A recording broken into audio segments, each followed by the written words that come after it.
Thank you for joining us today, and thank you for watching the video from last week where we talked about how my 8th grade, my high school, and my undergraduate in college formulated who I became and how I mastered getting my undergrad in computer engineering, computer science, and how I got my applied physics master's at Christopher Newport University. But that doesn't talk about how accessible beekeeping came to be, and that is what we are going to talk about this time. What led from being a successful student and starting a PhD program to starting a nonprofit and switching to beekeeping. So this brings us to my PhD program in nuclear physics at Catholic University in Washington, D.C. After I started my master's, I was met by a professor that worked at Catholic University and also at Thomas Jefferson National Lab, and he invited me to come do my PhD program at Catholic University. So that took me from Newport News, Virginia to Washington, D.C. I was doing some teaching and homework grading and lab work and my own classes for the first 2 months of my PhD program until I made it to November. November, I was on the way home from helping out a friend that lived in Newport News, and the car that was in front of me lost control, spun out, hit the guardrail, spun out again, came over, hit me, which caused me to flip over the guardrail on the right-hand side. This car accident changed my life. It gave me a traumatic brain injury and seizures that made it hard for me to remember any of the programming, the engineering, or the physics that I had already studied for the last 8 years. So I had to decide what to start next. Or I had to decide what to do next. And I was very lost for the first 2 years. I had the car accident, spent a lot of time in VCU and UVA hospitals. I broke my back. All these things happened that were negative, but it came to a really positive time in my life when my mother found out about the flow hive through my brother. And if you don't know what the flow hive is, it's a type of honey super that you can put on top of 2 brood boxes, and brood boxes are where the baby bees and the eggs are laid and where the queen stays. You can put those on top of the brood boxes, and they will build honey into these plastic hexagon comb that you can crack the seal, and it will drain honey out of the comb into jars straight from the hive.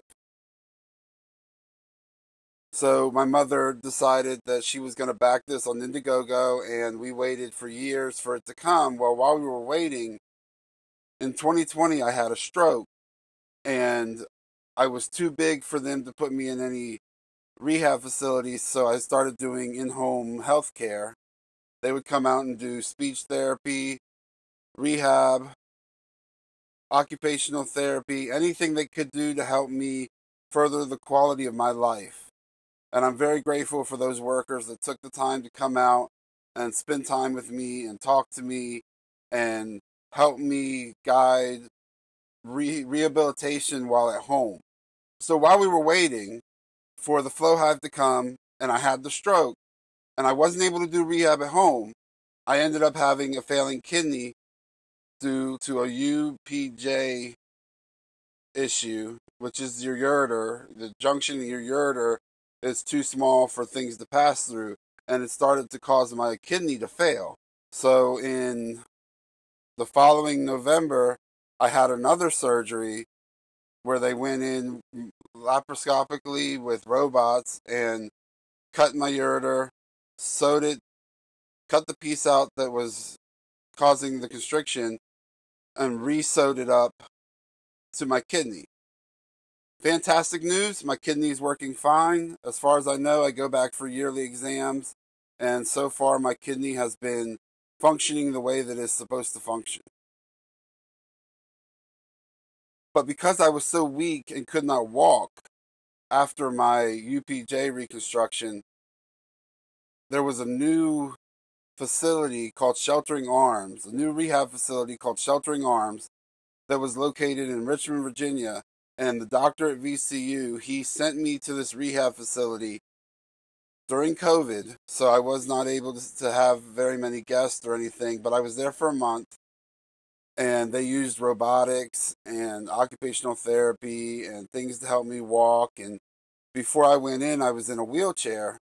When I left, I was walking with a cane while still using my wheelchair because I wasn't able to walk far distances. I still am not able to walk far distances due to lingering issues in my back from the car accident. As I was recovering from rehab and the stroke and the surgery, our flow hives were delivered. So my mother went out, took some classes, got honeybee packages, got the queen, installed everything, and we started keeping bees. At first, I was only up on the deck and I could watch from there. Then I started to take my manual wheelchair out to the hive, and I was able to get into sit right next to the apiary and watch them do what they're doing. And then eventually I was strong enough to use a walker to stand up and go inside. And if anybody has not known what an apiary is, it is multiple hive bodies stacked together, multiple colonies. And if you fall, there's a risk of you hitting one of those hives, knocking it over, and causing a huge issue. So it took a long time for me to build up the strength to be able to go into the hive and actually be immersed in the sound and the beauty of these amazing creatures. Well, part of my rehabilitation was art. And before I had my car accident, I couldn't draw a stick figure. I couldn't draw a stick figure to save my life. I was a horrible artist. For whatever reason, after I lost the scientific ability, I gained the artistic ability after my traumatic brain injury. So I was able to start drawing and doing all these things that I was not able to do before. So one of the things that my Aunt Shirley, my late Aunt Shirley, she passed away during COVID.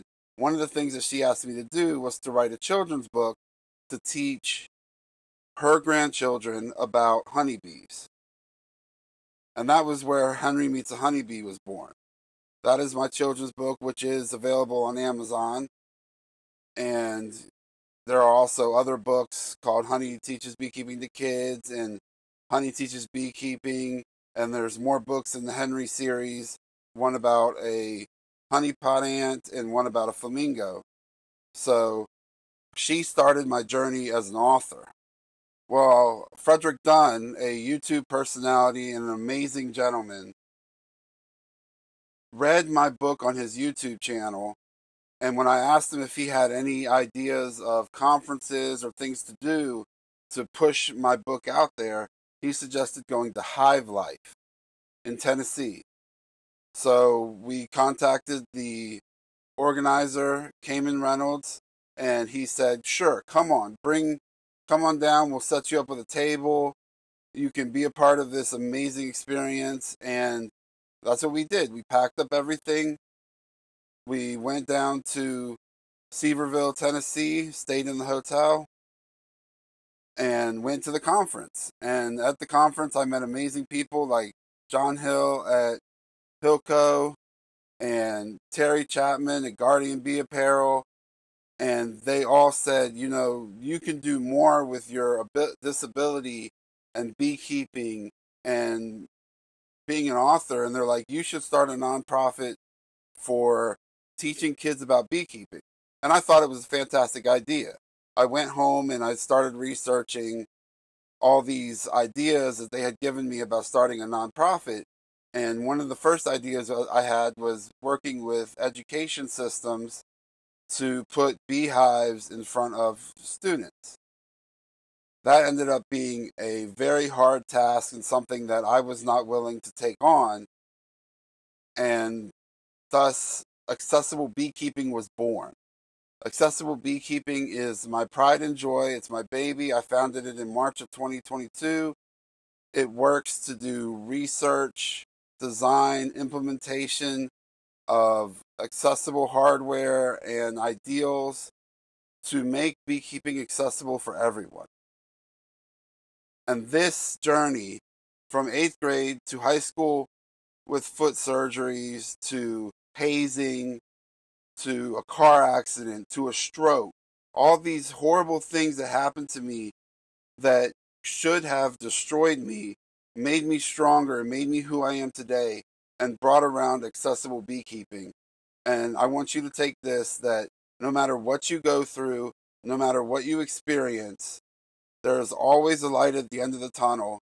And as long as you keep your head up and move forward and take your time for self-care and motivate yourself, you can do what you were set out to do in this life. And for me, I truly believe that that was accessible beekeeping, and that is what I put all my time and effort into, is educating, researching, designing, and working with universities to make beekeeping accessible for all that wish to do it. Thank you so much for listening. I hope you enjoyed the follow along of my health journey and how accessible beekeeping came to be. Don't forget to hit that subscribe button, hit like. It helps bring my channel to other people so that other people can follow along. And I really appreciate the time and effort that you guys put into beekeeping if you're beekeepers or just planting plants that make it so that pollinators are possible.